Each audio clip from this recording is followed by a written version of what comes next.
আমাদের গরিবের একটা স্থান করে দিতে বাবা, নাহলে আমাদের একটু ফ্রি খাবার ব্যবস্থা করে দিতে। ওই যে মাচারা যায় খাই আর পেট ভরে না, কিচ্ছু না বাবা, খালি প্রতিদিন খিচুড়ি দেয়, তাহলে কি মানুষের ভালো লাগে বাবা? আমাদেরও তো ভালো মন্দ খাইতে মন চায়। আপনারা রাস্তাঘাটে থাকেন, আপনাদের কাছ থেকে এক কাপ চা চায় খাই, একটা রুটি চায় খাই, এটা কি অন্যায় বাবা? আমাদের তো কেউ নাই বাবা, আমি কি করবো বলেন আপনারা? আমরা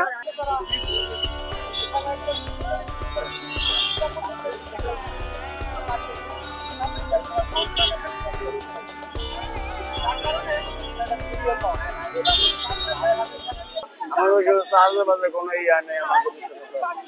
এখানে আপনি কতদিন ধরে থাকেন? এখানে স্যার আমি মানে 3 বছরের মতো মানে আছি। এর আগে তো কথা বলেনি?